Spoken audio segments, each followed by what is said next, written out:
મે મહિનામાં વધુ ગરમીના એંધાણ છે। હવામાન વિભાગે ફોરકાસ્ટ જારી કર્યું છે। મે મહિનામાં સામાન્ય કરતાં વધુ તાપમાન રહી શકે છે।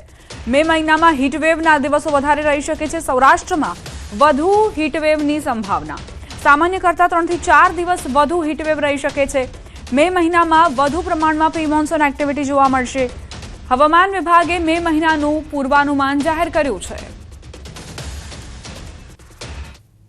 अधिकतम तापमान जो अबव नॉर्मल रहने का संभावना रहेगा, मतलब जो सामान्य से ऊपर रहने का संभावना रहेगा। और जो लघुत्तम तापमान है above normal most of the places रहेगा। खाली उत्तर गुजरात की जो एरिया है उसको छोड़ के उत्तर गुजरात की जो कुछ जो एरिया है उसमें नॉर्मल टू बिलो नॉर्मल रहने का संभावना रहेगा। और जो हीटवेव कंडीशन है इसमें गुजरात में अबव नॉर्मल रहने का संभावना रहेगा मई महीना में। और रेनफॉल जो है normal to above normal rainfall रहेगा। जो आइसोलेटेड पॉकेट सौराष्ट्र कच्छ की कुछ हिस्सों में बिलो नॉर्मल रेनफॉल होने का संभावना रहेगा। आंधी वंटोळ સાથે વરસાદની આગાહી કરાઈ છે। હવામાન નિષ્ણાંત અંબાલાલ પટેલે મોટી આગાહી કરી છે। 15 મે બાદ કાંઠાના ભાગોમાં ભારે હલચલ થશે। અરબ સાગર બંગાળનો ઉપસાગર સક્રિય થાય। 17 મેથી જૂનના પ્રારંભમાં બંગાળ ઉપસાગરમાં ચક્રવાત। આ વખતે અરબ સાગર વધુ સક્રિય થઈ શકે છે। 8 જૂન બાદ અરબ સાગર વધુ સક્રિય રહી શકે છે। અરબ સાગરમાં પણ ચક્રવાત રહેવાની સંભાવના। 28 મે સુધીમાં અંદમાન નિકોબાર ટાપુ પર વરસાદ વરસી શકે છે। 28 મેથી 1 જૂન સુધી દેશમાં ચોમાસું દસ્તક દેશે। 28મી મેથી દક્ષિણ ભારતમાં ચોમાસું બેસી શકે છે। 17 મે થી જૂનની શરૂઆત સુધીમાં બંગાળ ઉપસાગરમાં ચક્રવાત બનવાની શક્યતા રહેશે અને આ વખતે અરબ સાગર વધુ સક્રિય રહેવાની શક્યતા રહેશે। જૂન સુધીમાં તો અને 8 જૂન બાદ અરબ સાગર વધારે સક્રિય રહેશે અને અરબ સાગરમાં પણ ચક્રવાત થવાની શક્યતા રહે। લગભગ 28 મે સુધીમાં આંદામાન નિકોબાર ટાપુમાં ભારે વરસાદ થાય અને 28 મેથી ભારતના દક્ષિણ છેડે ચોમાસું પહોંચવાની શક્યતા રહે। 1 જૂન સુધીમાં ચોમાસું પહોંચવાની શક્યતા રહે। ચોમાસાના આગમનને લઈને મોટા સમાચાર। 1 સપ્તાહ વહેલી થઈ શકે છે ચોમાસાની એન્ટ્રી। હવામાન નિષ્ણાંત અથરેયા શેટ્ટીએ અનુમાન વ્યક્ત કર્યું છે કે દેશમાં ચોમાસાનું વહેલું આગમન થઈ શકે છે। કેરળમાં 24 મે સુધીમાં ચોમાસાની એન્ટ્રી થઈ શકે છે। 13 મે સુધીમાં અંદમાન નિકોબાર પહોંચી શકે છે ચોમાસું। અંદાજિત તારીખમાં 2 દિવસની વધઘટ જોવા મળી શકે છે।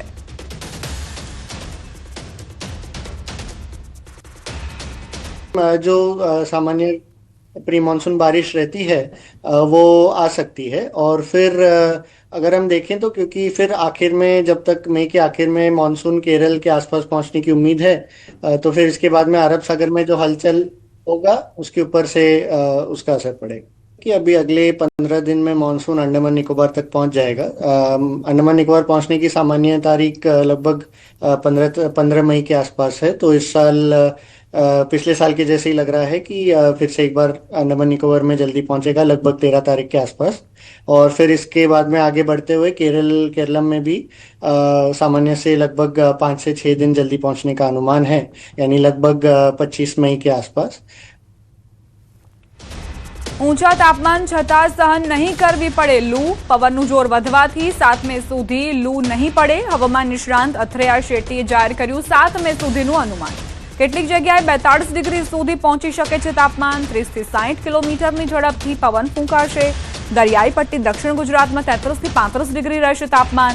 સૌરાષ્ટ્ર અને કચ્છમાં 39 થી 42 ડિગ્રી રહી શકે છે તાપમાન। ઉત્તર અને મધ્ય ગુજરાતમાં 40 થી 42 ડિગ્રી સુધી તાપમાન રહી શકે છે। દરિયાઈ પટ્ટી દક્ષિણ ગુજરાતમાં સવારે વાદળછાયું વાતાવરણ રહેશે। 3 થી 5 મે દરમિયાન મધ્ય સૌરાષ્ટ્ર અને ઉત્તર ગુજરાતના કેટલાક વિસ્તારમાં કોઈક જગ્યાએ ગાજવીજ સાથે માવઠું હળવું માવઠું થઈ શકે છે।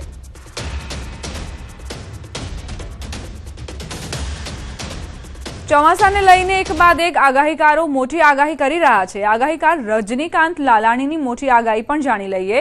તેમનું કહેવું છે કે 6 થી 11 જૂનમાં વાવણી લાયક વરસાદ થશે। 26 જૂન સુધીમાં સમગ્ર ગુજરાતમાં ચોમાસું આવી જશે। આ વર્ષે વરસાદના 10 રાઉન્ડ રહેશે। આ વર્ષનું ચોમાસું 2015 જેવું રહેશે। 10 દિવસ સતત હેલી સ્વરૂપે વરસાદ વરસશે। સતત પડનારા વરસાદથી ઉત્પાદન પર અસર થશે। આમ તો મે મહિનામાં 25 થી 29 મેમાં આપણે અરબી સમુદ્રમાં હવાનું દબાણ સર્જાશે એટલે વરસાદ શરૂઆત આપણે ખાંભા, અમરેલી જિલ્લાનો લીલિયા, ગોંડલ સાઈડ એ બધે ચાલુ થઈ જશે. આ ઉપરાંત 6 થી 11 જૂનમાં પ્રથમ વાવણી થશે આપણે સમગ્ર સૌરાષ્ટ્રમાં. ત્યારબાદ 17 જૂનથી 26 જૂન આખા ગુજરાતમાં બધે વાવણી એટલે ખૂબ જ સારો વરસાદ થવાનો છે એ ગાળામાં. આમ તો આ વર્ષે વરસાદને જે 10 રાઉન્ડ છે આપણે સૌથી વધારે, જે આવું જ સમય 2015માં પણ આવું ચોમાસું આપણે આવ્યું હતું અને એની પહેલા 1995માં પણ જે ચોમાસું હતું એ જ પુનરાવર્તન આ વર્ષે 2026માં થઈ રહ્યું છે. એટલે પૂર વધારે 10 દિવસ સુધી સળંગ હેલીના રૂપમાં વરસાદ વરસે સમગ્ર ગુજરાતમાં. એટલે ઉભા મોલાતને જે છે ખેડૂતના એ મોલાતને નુકસાન વધુ કરે ને વરસાદ સારો થાય લીલો દુષ્કાળ જેવું, પણ ઉત્પાદનની દ્રષ્ટિએ નહીવત રહે આ વર્ષે. રાજકોટમાં જળક્રાંતિ ટ્રસ્ટ દ્વારા યોજાયેલી બેઠકમાં 11 જેટલા વર્ષા વિજ્ઞાનના નિષ્ણાંતોએ આ વર્ષે ચોમાસાને લઈ અનુમાન વ્યક્ત કર્યું. આગાહીકારોના જણાવ્યા મુજબ આ વર્ષે રાજ્યમાં સામાન્યથી સારો વરસાદ થવાની સંભાવના છે. ગુજરાતમાં આ વર્ષે અંદાજે 40 થી 50 ઇંચ જેટલો વરસાદ વરસી શકે છે. નિષ્ણાંતોએ ખેડૂતો માટે વાવણીના 3 તબક્કા પણ સૂચવ્યા, જેમાં 15 જૂન, 21 જૂન અને 3 જુલાઈ આ સમયગાળો વરસાદના પેટર્નને ધ્યાનમાં રાખીને નક્કી કરાયો હોવાનું જણાવ્યું. આ વર્ષે ગુજરાતમાં કોઈ મોટા હોનારત વાવાઝોડાનું ખાસ કોઈ જોખમ નથી. 15 ઓક્ટોબરની આસપાસ રાજ્યમાંથી ચોમાસું વિધિવત રીતે વિદાય લેશે તેવી શક્યતા વ્યક્ત કરાઈ છે. આ વર્ષે બધાનું અનુમાન રહ્યું કે 40 થી 50 ઇંચ વરસાદ થશે. જળ પ્રલય નથી, દુષ્કાળ નથી, અતિ ભારે વાવાઝોડું કોઈ એવું નથી અને ક્રમશઃ વરસાદ આવશે. વચ્ચે એક વખત સામાન્ય વરસાદ ખેંચાશે પણ એ બહુ ચિંતાનો વિષય નથી. પણ આખા ગુજરાતમાં વરસાદ સારા પડશે અને વર્ષ સારું થશે એવો 11 વરસાદ તજજ્ઞોનો અનુમાન છે.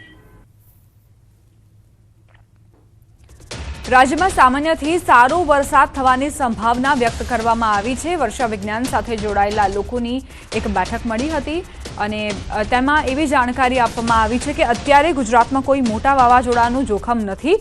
15 ઓક્ટોબર આસપાસ વિદાય લેશે અને બની શકે કે 25 જૂન સુધીમાં આખા ગુજરાતમાં ચોમાસું બેસી જાય.